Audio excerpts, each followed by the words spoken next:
Hello दोस्तों, स्वागत है आपका फिर से हमारे इस यूट्यूब चैनल पर। आज की इस वीडियो हम लोग समझने वाले हैं पैसिव वॉइस के बारे में। पैसिव वॉइस किसे कहते हैं, ठीक है। तो पैसिव वॉइस किसे कहते हैं तो हमें पता होना चाहिए कि जो हम लोग टेंस पढ़ते हैं, जो 12 टेंस हैं, उन 12 टेंसों में से 8 टेंसों के पैसिव वॉइस बनते हैं। और पैसिव वॉइस बनाने के कुछ साधारण से रूल हैं, कुछ साधारण से स्ट्रक्चर हैं, जिसको हम आसानी से आज समझेंगे। सबसे पहले हम समझ लेते हैं कि पैसिव वॉइस किसे कहते हैं। तो पैसिव वॉइस किसे कहते हैं, जैसे हम कोई वाक्य बोल रहे हैं, साधारण वाक्य, जैसे कि वह घर जा रहा है, तो वह घर जा रहा है, तो ये तो साधारण वाक्य हो गया। लेकिन पैसिव वॉइस इसका क्या बनेगा, इसका बनेगा घर जाया जाता है उसके द्वारा। ओके, तो पैसिव वॉइस का ज़्यादातर यूज तो किया नहीं जाता, लेकिन ज़्यादातर हम लोग एक्टिव वॉइस का यूज करते हैं अंग्रेजी भाषा में, लेकिन कभी कभी हमें पैसिव वॉइस यूज करना पड़ता है। ओके, तो हमें सीखना है आज कि एक्टिव वॉइस से पैसिव वॉइस कैसे बनाया जाता है, ठीक है। तो समझने के लिए हम लोग पहले हम समझते हैं कि कितने टेंस हैं हमारे जिसके हम पैसिव वॉइस पढ़ते हैं। एक हमारा है प्रेजेंट का, हम पूरा टेंस यहाँ पर लिख दिए हैं। अब इस पूरे टेंस में हमें समझना है कौन सा टेंस का पैसिव वॉइस हम लोग बना सकते हैं।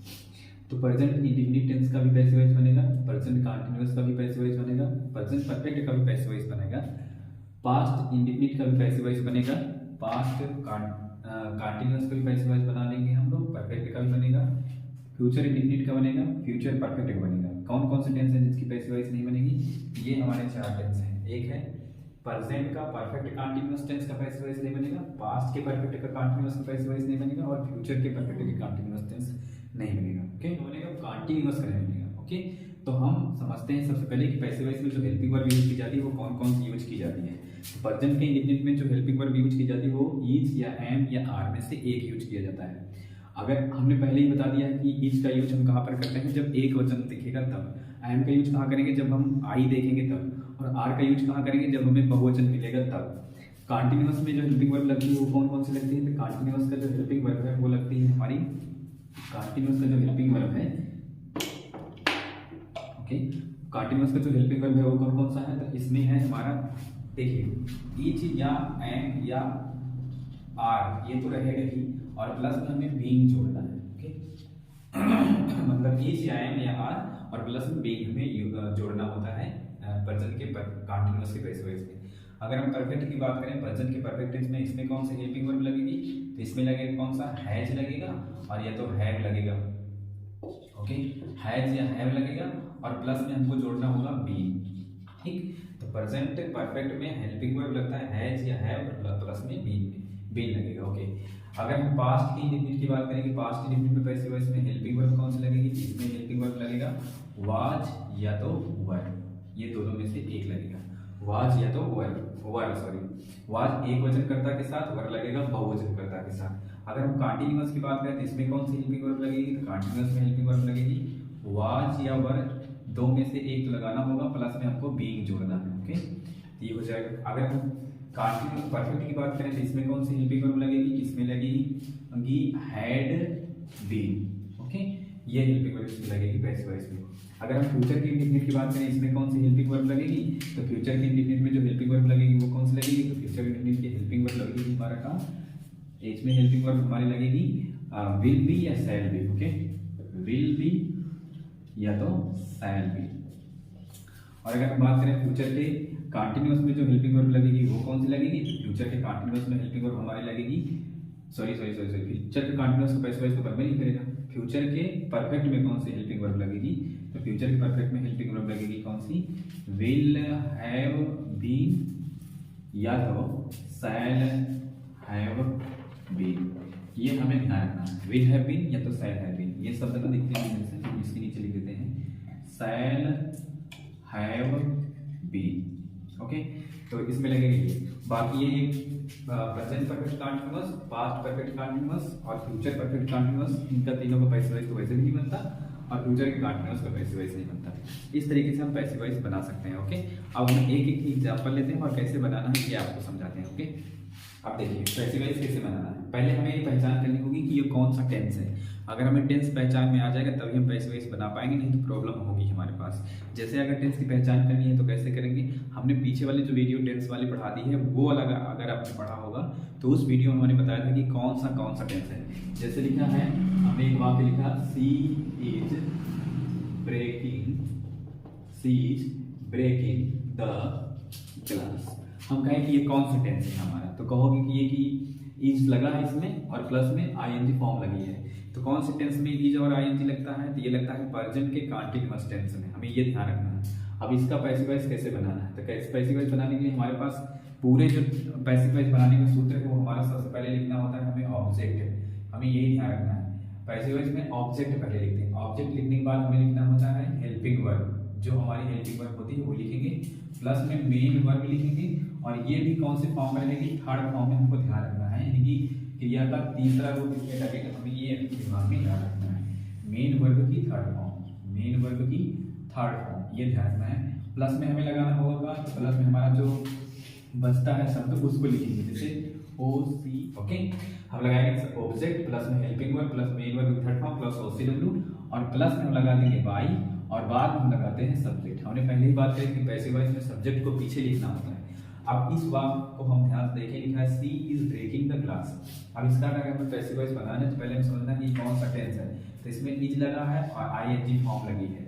तो इज लगा हो और आईएनजी फॉर्म लगी हो तो हम करते कैसे हैं, तो सबसे पहले हमको इस वाक्य में ढूंढना है कि ऑब्जेक्ट कौन है। तो ऑब्जेक्ट किसे कहते हैं, कर्ता के द्वारा जो कार्य संपन्न किया जाता हो उसे ऑब्जेक्ट कहते हैं। कार्य किसका संपन्न हो रहा है, ग्लास का, तो ज्यादातर ध्यान रखना है कि जो ऑब्जेक्ट होता है पीछे ही होता है। ये द ग्लास हमारा हो गया ऑब्जेक्ट, तो ऑब्जेक्ट हम लिख देंगे यहाँ पर the glass, okay. The glass लिखने के बाद हमको लिखना है हेल्पिंग वर्ब। हमने बता दी कि कंटीन्यूअस टेंस है तुम्हारा, तो हेल्पिंग वर्ब इसमें कौन सी लगेगी, अभी पैसिव वॉइस हमने दिखाया था जब, तो उसमें हेल्पिंग वर्ब था इज या एम या आर। यहाँ पर द ग्लास एक वचन दिख रहा है, तो यहाँ पर लगेगा क्या, इज, और के बाद फिर लगाना है मेन वर्ब, और मेन वर्ब की कौन सी फॉर्म, थर्ड फॉर्म लगानी है। तो मेन वर्ब इसमें है ब्रेकिंग। देखो मेन वर्ब किसे कहते हैं, कर्ता के द्वारा जो कार्य किया जाता है, वो कर्ता के द्वारा क्या काम किया जा रहा है, जैसे सी क्या कर रही है तो वो ब्रेकिंग कर रही है, ब्रेक मतलब तोड़ना, तो तोड़ रही है, तो हम यहाँ पर ब्रेक का थर्ड फॉर्म लगाएंगे। ध्यान ये रखना है कि पैसिव वॉइस में हमेशा थर्ड फॉर्म यूज की जाती है, चाहे जो टेंस हो। तो ब्रेक का थर्ड फॉर्म हो जाएगा क्या, ब्रोकन, ओके। ब्रोकन के बाद ओसीडब्ल्यू, ओसीडब्ल्यू तो ये नहीं है, केवल ये ऑब्जेक्ट है, ये सब्जेक्ट है, ये हेल्पिंग वर्ब है, ये मेन वर्ब है। अब लगाना है हमको क्या, बाई, और बाई लगाने के बाद फिर हमको लगा देना है सब्जेक्ट। सब्जेक्ट कौन है, सी, तो सी का हो जाएगा हर। एक बात हमको ये भी ध्यान रखना है कि अगर यहाँ सी है तो हर हो जाएगा, ही है तो हिम हो जाएगा, यू है तो यू रहेगा, आई है तो मी हो जाएगा, वी है तो अस हो जाएगा, दे है तो देम हो जाएगा। ये हमें ध्यान रखना है माइंड में, ओके।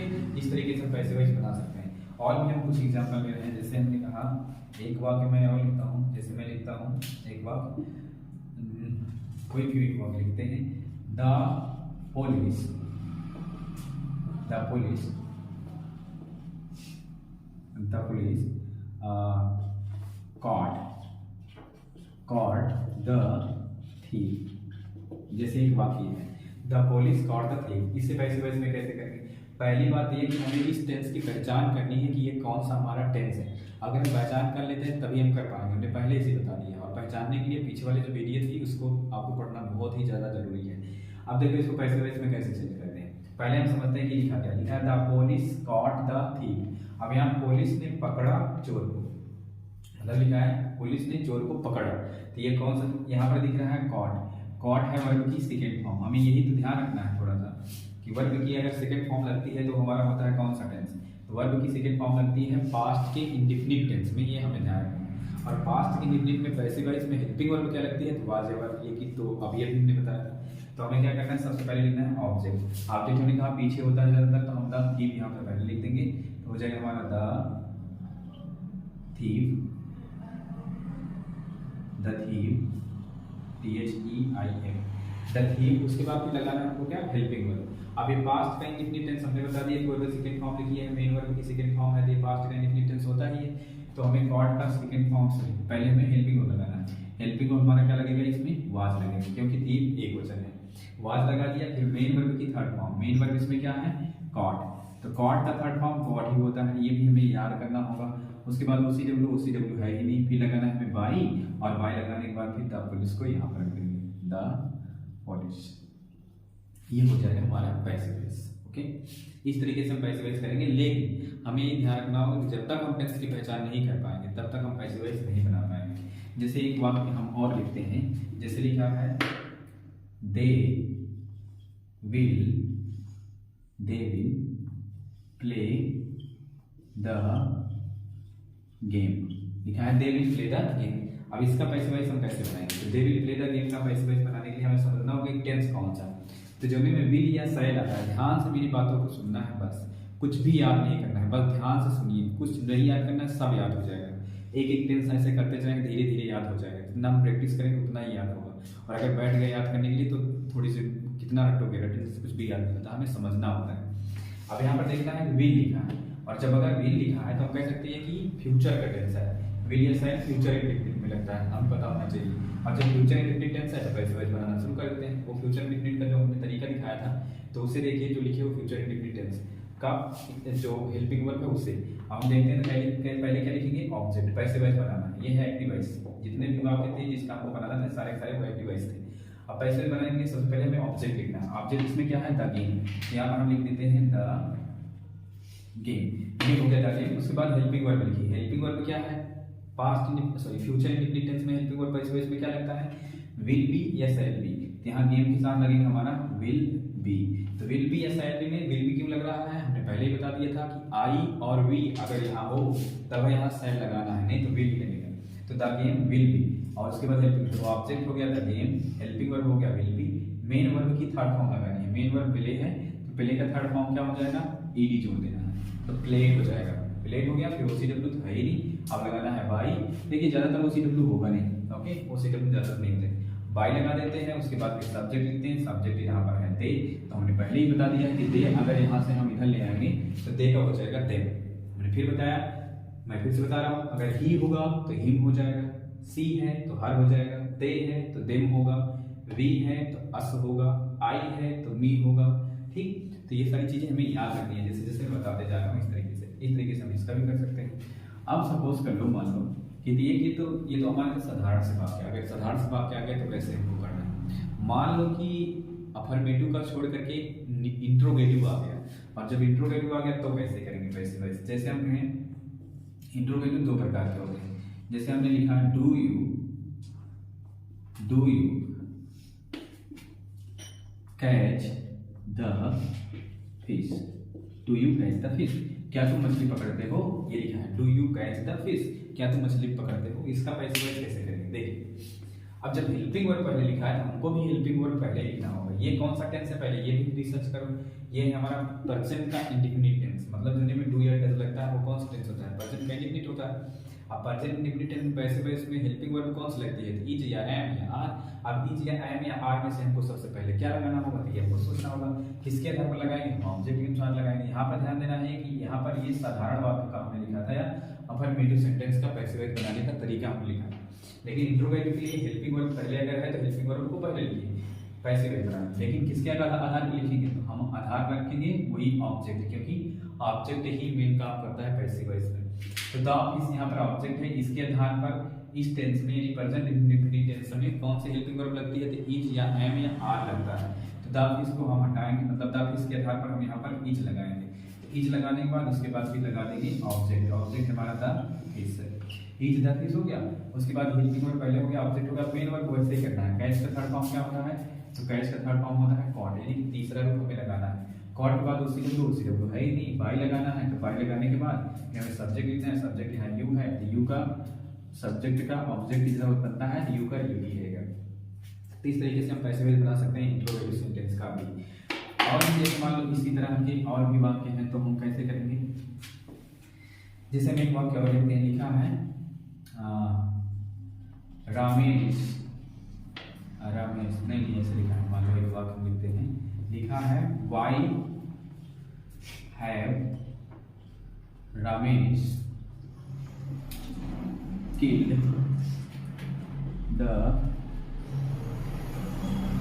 एनिमल्स। ओके, लिखा है why have Ramesh killed the animals. अब इसका पैसिव वॉइस बनाने के लिए हम सबसे पहले ध्यान रखना है कि यहाँ पर देखो इंट्रोगेटिव वाक्य आ गया है, सॉरी इंट्रोगेटिव सेंटेंस वर्ड आ गया है, यानी जिसे हम क्वेश्चन वर्ड भी कहते हैं वो आ गया है। जब क्वेश्चन वर्ड आ गया है तो हमें करना क्या है? सबसे पहले क्वेश्चन वर्ड लिख लो।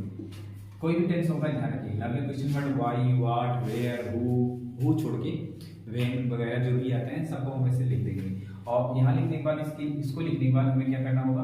हमें हेल्पिंग वर्ब लगाना होगा। जैसे यहाँ पर हेल्पिंग वर्ब लगा है वैसे इसमें भी हेल्पिंग वर्ब लगेगी, चाहे जो पैसिव वॉइस हो चाहे एक्टिव वॉइस हो। तो हेल्पिंग वर्ब कौन सा लगेगी, पहले हमें पहचान करना होगा टेंस कौन सा लिखा है। Why have Ramesh killed the animals, तो हैव लिखा है, तो हैव कौन से टेंस में लगता है, तो ये लगता है प्रेजेंट के परफेक्ट टेंस में, और जब प्रेजेंट परफेक्ट टेंस में एक्टिव वॉइस में लगता है, ये तो हमारा एक्टिव वॉइस है, हमें पैसिव वॉइस में बनाना है। जब पैसिव वॉइस में बनाना तो हमें पता है कि इसमें हैज बीन या तो हैव बीन लगेगी, तो पहले हम लिख लेंगे हैज, लिख दिया।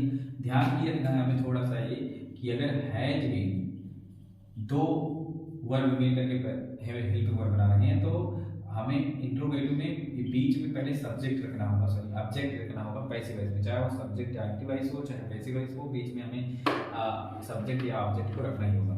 तो यहाँ पर ऑब्जेक्ट कौन है, तो ऑब्जेक्ट है द एनिमल्स, द एनिमल्स को यहाँ पर हम लाते हैं तो जाएगा द एनिमल्स, एनिमल्स। यहाँ पर गड़बड़ क्या हो गया, गलत हो गया, गलत ये हो गया कि यहाँ पर एस लिखा है, बहुवचन में एनिमल्स है, तो हमें हैज नहीं बल्कि यहाँ पर लगाना होगा हैव। तो वाई हैव द एनिमल्स, उसके बाद क्या लगाना है, हेल्पिंग वर्ब हो गया, ऑब्जेक्ट हो गया। हेल्पिंग वर्ब में भी हमने बताया कि हैव बीन लगेगा, तो यहाँ पर ऑब्जेक्ट के बाद बीन लगा देना है, ओके। तो why have the animals been, उसके बाद मेन वर्ब की थर्ड फॉर्म, तो मेन वर्ब पे क्या है इसमें किल, तो किल का थर्ड फॉर्म क्या हो जाएगा, किल्ड हो जाएगा। देखो ईडी जो जुड़ा हो सेकंड फॉर्म में होता है और थर्ड फॉर्म में होता है, तो किल्ड हो गया, फिर उसके बाद हमें लगाना है बाई, और बाई लगा के अब इसको उठा के यहाँ ले दो।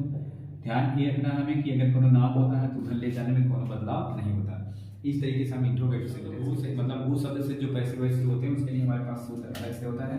वो सूत्र है, पहले हमको लगाना है बाई होम, उसके बाद प्लस में लगाना है हेल्पिंग वर्ब, फिर लगाना है हमें ऑब्जेक्ट, ऑब्जेक्ट लिखने के बाद प्लस में लगाना है मेन वर्ब, और मेन वर्ब की हमारी होगी थर्ड फॉर्म, बस इतना ही। या तो बाकी बचता है जो OCW, मतलब कुछ भी बचेगा हम उसको लिख देंगे यहाँ पर। अब इसका पैसिव वॉइस कैसे बनाएंगे, सब जैसे हम एक सेंटेंस बोलते हैं लिखते हैं, जैसे लिखा हु टीच यू, ये एक सेंटेंस लिखा है। अब इसका पैसिव वॉइस बनाना कैसे है, हमें सबसे पहले सूत्र पर ध्यान रखना है। सूत्र हमारा क्या है, देखो हु शब्द से शुरू हुआ है तो ये वाला सूत्र लगेगा, ये ध्यान रखना। उस वाले सूत्र को हमें ख्याल नहीं करना, मतलब उसे भूल जाओ अगर हु शब्द से शुरू होता है तो। हम सबसे पहले लगाएंगे बाई होम, तो लिख देते हैं बाई होम, लिख दिया। उसके प्लस में हेल्पिंग वर्ब, ये है प्रेजेंट का इंडेफिनिट टेंस, पहचान हो गई हमारी एस या एस से। तो हम यहाँ पर बाई होम लिखा है, प्रेजेंट इंडेफिनिट टेंस में हेल्पिंग वर्ब कौन सा लगेगा पैसिव वॉइस में, तो उसमें लगता है इज या एम या आर, तो यहाँ पर लगेगा किसके आधार पर, यू के आधार पर। तो यू के आधार पर हमारा हो जाएगा आर, यानी कि जो ऑब्जेक्ट होता है उसी के आधार पर हमें लगाना होता है। आर हो गया, उसके बाद ऑब्जेक्ट लिखिए, ऑब्जेक्ट है यहाँ पर यू, और उसके बाद फिर लगाना है मेन वर्ब, मेन वर्ब इसमें है टीच, और टीच का कौन सा फॉर्म हो जाएगा, थर्ड फॉर्म। तो टीच का थर्ड फॉर्म होता है टाट, और उसके बाद कुछ बचा ही दूसरा क्वेश्चन मार्क। इस तरीके से पैसिव वॉइस बना सकते हैं हु वाले शब्द का, by whom are you taught. ऐसे एक सेंटेंस अगर हम और लेते हैं तो देखिए, जैसे लिखा है who is clean the animal, okay. Animal को कौन क्लीन कर रहा है, इसका पैसिव वॉइस बनाने के लिए क्या करेंगे, सबसे पहले हमको लगाना है बाय होम, लगा देते हैं बाय होम, उसके बाद लगाना है हेल्पिंग वर्ब। अब हेल्पिंग वर्ब क्या लगेगी इसमें, देख रहे हैं कौन सा टेंस है, इज एम आर के साथ आईएनजी लगा है, प्रेजेंट का कंटीन्यूअस टेंस है, और प्रेजेंट के कंटीन्यूअस टेंस में पैसिव वॉइस में हेल्पिंग वर्ब लगती है इज एम आर प्लस में बी। तो यहाँ पर हम लगाएंगे क्या, इसके आधार पर, एनिमल के आधार पर इज लगेगा, क्योंकि एनिमल एक वचन है। उसके बाद हमको लगा देना होगा, सॉरी हमने पहले बता दिया कि अगर दो शब्द की हेल्पिंग वर्ब बनती है जैसे इज बीइंग, तो हमें इज बीइंग साथ में नहीं रखना है इंट्रोगेटिव सेंटेंस में। ये इंट्रोगेटिव सेंटेंस बीच में हमको ऑब्जेक्ट या सब्जेक्ट लगाना होता है, जिसमें ऑब्जेक्ट क्या है द एनिमल, तो यहाँ पर हम द एनिमल्स लगा देते हैं, एनिमल लगा देते हैं। एनिमल लगाने के बाद हमको क्या लगाना होगा, हेल्पिंग वर्ब हो गई, हमारा ऑब्जेक्ट हो गया। अब हमें बचा है हमारा जो बीइंग को हमको यहाँ पर लगा देना है, फिर लगा देना है मेन वर्ब की थर्ड फॉर्म, मेन वर्ब है किल का थर्ड फॉर्म हो जाएगा किल्ड, ओके। इस तरीके से हम पैसिव वॉइस बना सकते हैं सभी 10 सेंटेंस के, और भी ढेर सारे सेंटेंसों के हम कुछ सेंटेंस यहाँ पर लिख देते हैं, उन सेंटेंस की पैसिव वॉइस बनाने की कोशिश करिएगा। अगर बनेगा तो ट्राई करिएगा, क्यों नहीं बनेगा। अगर नहीं समझ में आया तो एक बार और इसे रिवर्स करके पढ़ लीजिएगा, और हो सकता है कि बन जाएगा, ओके। हम कुछ सेंटेंस यहाँ पर लिख देते हैं और इसकी पैसिव वॉइस बनाएंगे।